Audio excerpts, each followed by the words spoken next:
Okay, 7th grade ELA for our Ed Puzzle lesson today. This is actually going to be our final one on the text of Animal Farm. So you're gonna get to read pieces from the final chapter, and you're going to actually get to see how the book ends. Before we get there, of course, we have our activator. I'm going to put 3 minutes on the timer, 1 minute for each question. Take a look at each of them. Number 1 says, what is a theme or life lesson that you have learned from reading Animal Farm this quarter? Look to number 2, look to number 3. Please make sure your answer is in complete sentences. 3 minutes on the timer. Pencil should be moving at this time, and begin.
That is time. At this point, you should be finished with your activator. Again, each of these were sort of opinion-based, so they're not necessarily one right or wrong answer. We've talked about different themes in Animal Farm. If I were to be answering this one, I probably would be talking something about how people use power to benefit themselves, and how we see examples of that still in the world today with different political leaders, not just in America, but across the world. I would have come down here to number 2, and I would have talked about different events in the plot where Napoleon stole the milk, or where he used the dogs to intimidate Snowball and drive him off the farm, and he used his power to sort of put fear in the other animals and benefit himself. And then number 3 was just your prediction on how you thought the book is going to end, which you're going to see today. So let's go ahead and look down at our objective here. As I'm looking down at our objective, let's circle some key words. Our objective today says, I can cite multiple, circle that word multiple, pieces of evidence to support inferences and claims about characters from the final chapter of Animal Farm. So today, as we're going through the text, today's lesson is going to be important because we're going to be sort of looking at multiple inferences. You're going to be choosing the best one This is going to be a type of question that you're going to see show up on your end of module test next week. So today's skill is not just a chance for you to practice it with Animal Farm, but also helping prepare you for end of module next week. A couple quick things. So you know next week, Monday, you're going to have a 10 ready sort of practice test. So you're going to get to see what some of those 10 ready questions are really going to be looking like. Tuesday is going to be your end of module. Now, for this week in your homework packet, there was one quick thing that I wanted to note. There's an error on question. Okay, I think we had a little bit of a freeze there for a second, but we're back now. When you look down at question number 3, you will see that the question doesn't apply to the text. So you can go ahead and just cross out question number 3 for your homework packet that is due tomorrow. So make sure you're working on that and finishing that up. All right, so again, as we're going through today's lesson, we're looking at multiple inferences, choosing the best inference about the text that we read. As I'm reading through the text, make sure that you are making any annotations that I make. And again, at this time, go ahead and flip to the next page, flip to your TDQs that I will be looking for. Your TDQs I know will be answered correctly if you have flipped the question and that you've annotated. Very quickly before we get into our TDQs, there are some guided notes that you need to get down. Like I just said, an inference or claim must be supported by multiple pieces of evidence to be valid. So this week we've practiced citing multiple pieces of evidence from the text to support themes. Today you're finding multiple pieces of evidence to support inferences. Each piece of evidence you pick today must directly support and illustrate the claim. So when I collect your packets and I'm looking over the evidence that you choose, I'm checking to see which sentences are you pulling out. Do your sentences actually support the inference? Do they directly support what the inference is saying? Now again, as I've always said on Edpuzzle, I always read the question first. So number 1, just so I know what I'm looking for, it says, what did Clover and the other animals see that upset them? So I'm just going to start my sentence down real quick. Clover and the other animals saw. So again, just starting off my sentence stem so I know what to be looking for as I'm reading through the text.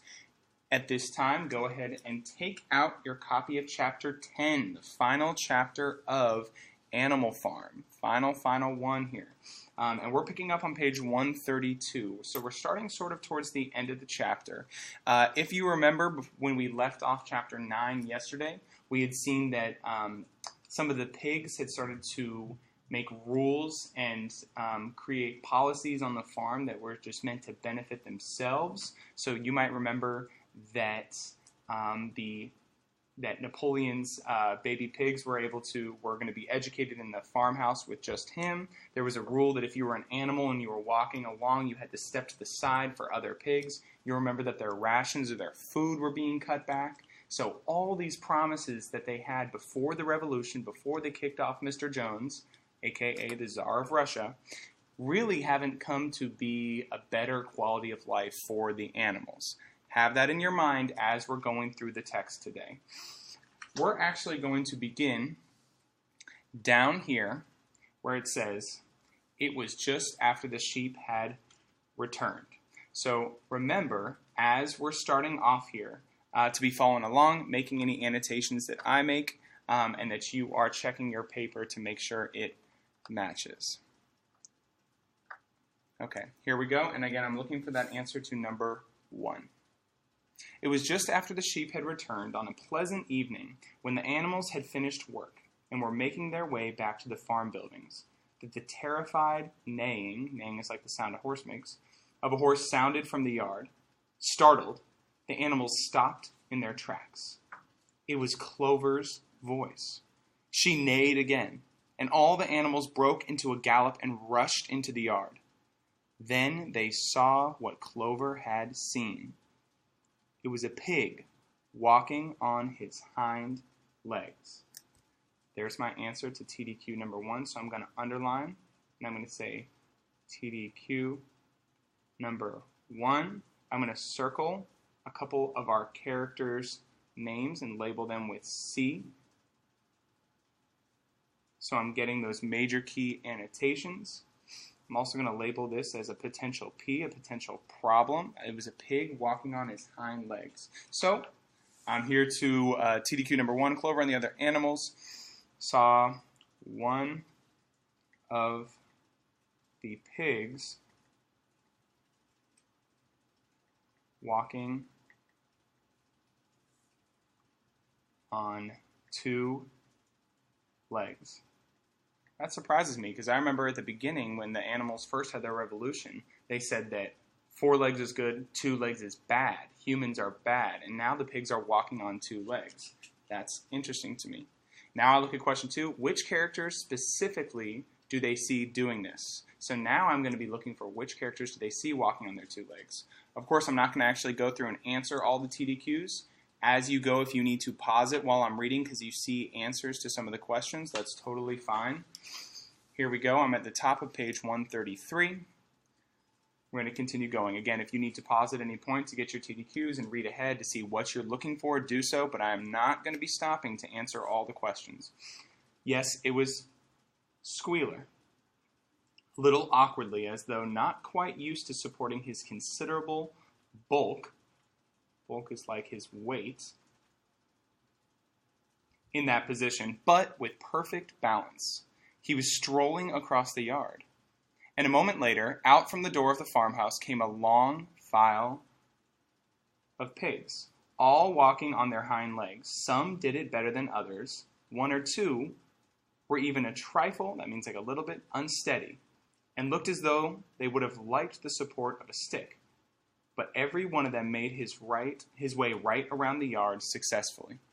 And finally, there was a tremendous baying of dogs and a shrill crowing from the black cockerel, it's a type of dog, and out came Napoleon himself, majestically upright, casting haughty, that means like proud, glances from side to side, and with his dogs gamboling, that's like walking, around him. He carried a whip in his trotter. Trotter is like his pocket. Potential TDQ, and right there. There was a deadly silence.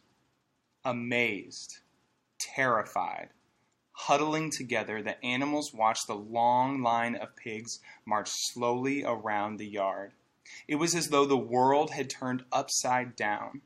Then there came a moment when the first shock had worn off, and when, in spite of everything, in spite of their terror of the dogs and of the habit developed through long years of never complaining, never criticizing, no matter what happened, they might have uttered some word of protest.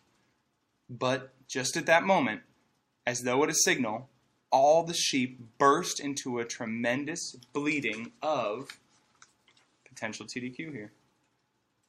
4 legs good, 2 legs better. 4 legs good, 2 legs better. 4 legs good, 2 legs better. I'm going to underline that because I think that's a really important line here. And put a star next to it. It went on for 5 minutes without stopping. And by the time the sheep had quieted down, the chance to utter any protest had passed, for the pigs had marched back into the farmhouse. Benjamin felt a nose nuzzling at his shoulder. He looked around. It was Clover. Her old eyes looked dimmer than ever.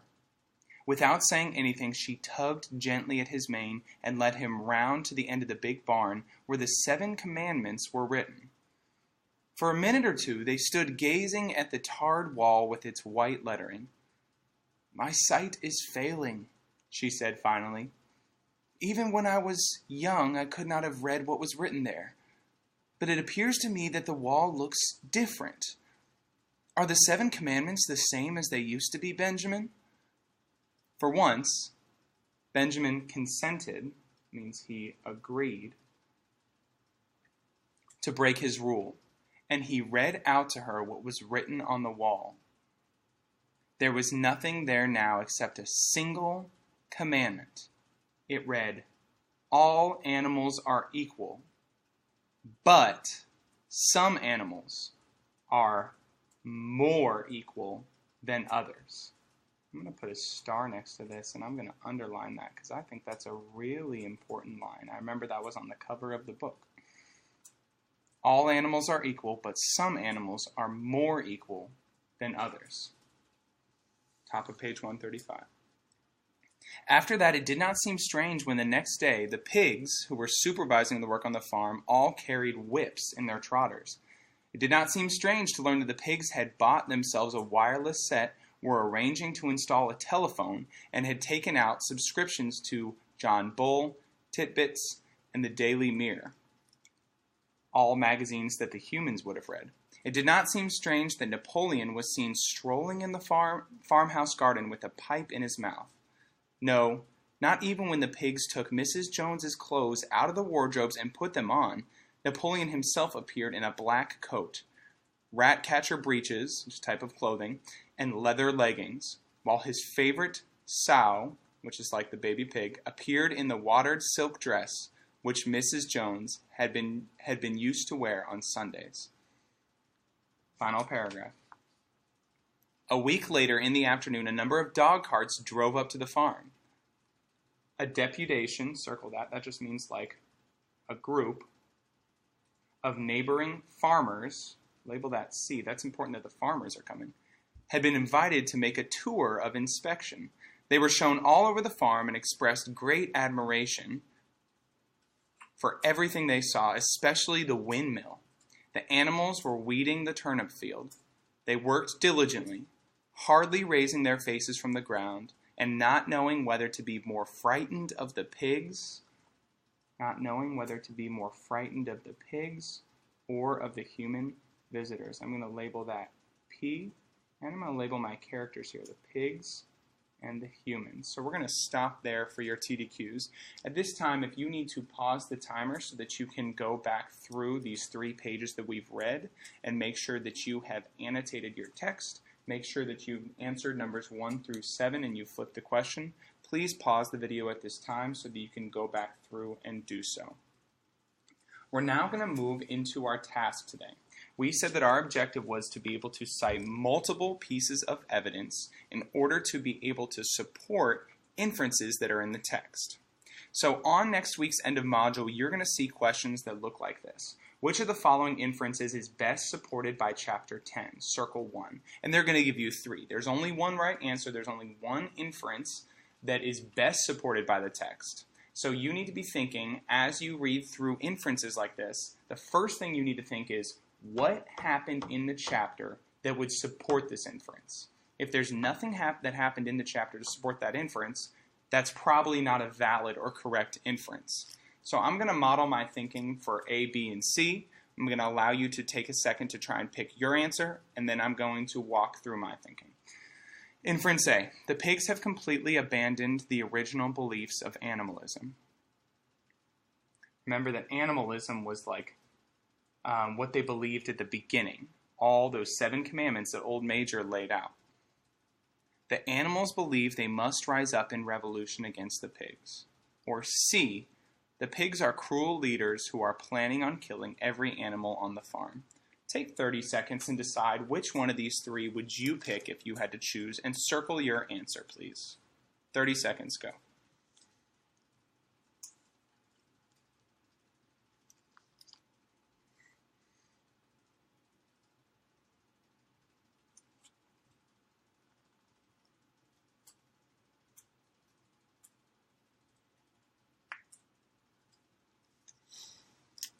Okay, so if I'm the student and I'm thinking through this, and I look at inference A and it says the pigs have completely abandoned, I know that word abandoned means like if you get abandoned or someone gets abandoned, that means like they're given up.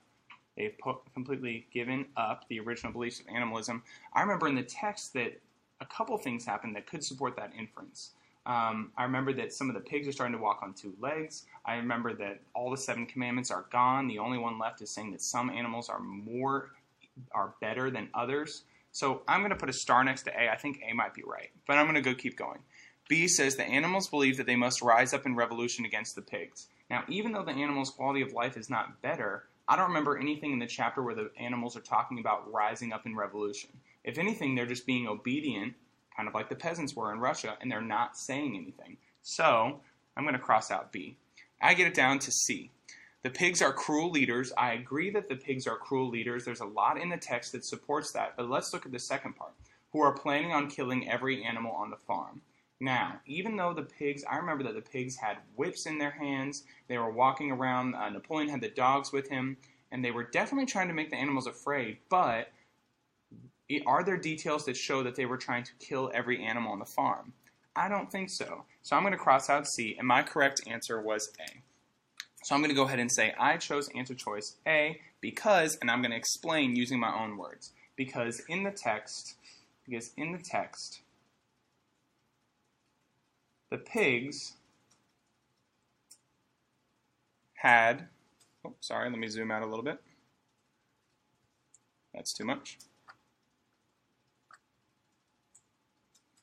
I chose answer choice A because in the text, the pigs had given up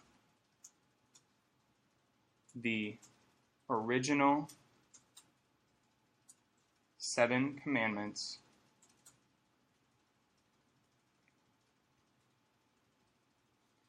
and were now walking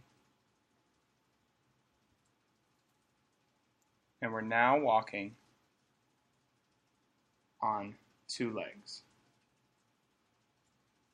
That shows me that they have abandoned the original beliefs of animalism, their beliefs at the beginning. Now here's my task for each of these, similar to when we did the theme. You're citing 2 pieces of evidence. Here's your sentence stem. You must have your sentence stem in order for your criteria for success to be met. So I would bring my sentence stem down here on page blank. You then need to find your second piece of evidence. Here's your sentence stem. And then finally for number 4, you need to explain. How do these pieces of evidence support the inference? Your explanation needs to give some detail. So these pieces of evidence support the inference because they show how. It should not just say these pieces of evidence support the inference because they're right. When I look for your explanation, I look to see, are you actually giving details? Your sentence should be at least like 10 to 15 words long of detailed explanation of how your evidence actually supports the inference up here that you circled A. So at this time, here's what we're going to do. I'm going to set the timer here, and I'm going to allow you to work through these next 2. When I set the timer, I'm not expecting you to be fully finished by the time this timer goes off. So what you're going to have to do is you're going to have to pause the video when the timer goes off to give yourself enough time to work through these next 2. The rest of the lesson is where, as we get into the independent practice. I've guided you through number 1. You know how to go through the text, find your 2 pieces of evidence that best show this inference. Don't just choose any sentence. Explain. So 2 minutes to get started looking for your evidence and copying it down. I'm then going to give you instructions on what the rest of the lesson is going to look like.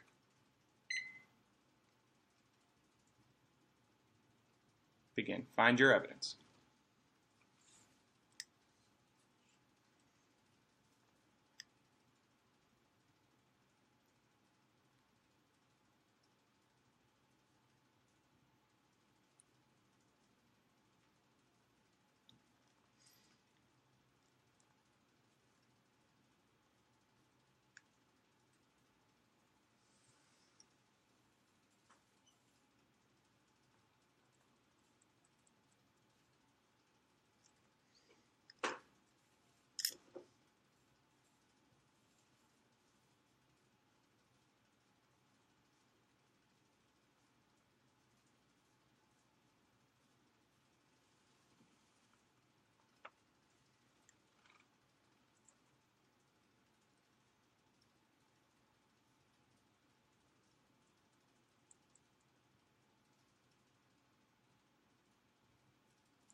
So again, at this time, I don't expect that you necessarily finish copying both pieces of evidence, but I would say you should have found at least your first. Now, if I was the student and I was looking back in the text, there were a couple key sentences that stuck out to me that could have been possible pieces of evidence. Because again, I'm looking for any evidence that shows that the pigs have abandoned their original beliefs of animalism. Well, I saw that the sheep were chanting 4 legs good, 2 legs better. That goes against their original beliefs that 2 legs are bad, 4 legs are good. I also saw that the only commandment left was all animals are equal, but some animals are more equal than others. And then I also saw that we saw the animals doing some human things. Like in this paragraph here, we saw descriptions of how Napoleon was sort of taking on some of the human activities in the farmhouse. Any one of those could have been appropriate pieces of evidence for you to use in number 3 and number 4. Now here's how the rest of the lesson is going to work. It's going to be more independent since I've guided you through this first one. Here's your task. As you come to task 2, again you have 3 inferences. You need to choose the one that is best supported by chapter 10. You need to explain your answer in your own words. You then need to cite your 2 pieces of evidence. Finally, you then need to explain how these pieces of evidence support your inference up here, giving you sentence stems for each. This final part of the lesson, after you have finished going through, you've chosen your inference, you've explained, you've given your 2 pieces of evidence, you've explained your evidence, you are ready to then move finally to your extended exit ticket. For the extended exit ticket today, you're going to be reading the last 2 pages of Animal Farm. The final 2 pages of the book is what you're actually going to be reading. And then you have one final TDQ, citing evidence and explain.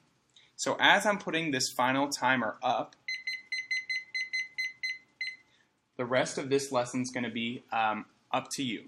So you're doing task 2 first. Well, if you haven't finished task 1, of course you need to be finishing task 1. But you should be moving to task 2, spending about 10 minutes working through that, finding your best pieces of evidence, annotating the text. Once you've finished that, then you're moving to your final exit ticket, reading the last 2 pages of Animal Farm to see how does this book end. Again, I'm putting 10 minutes on the timer. Begin.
Okay, 7th grade, we are at time as far as just recording. A lot of you are still finishing up your task 2 in your exit ticket.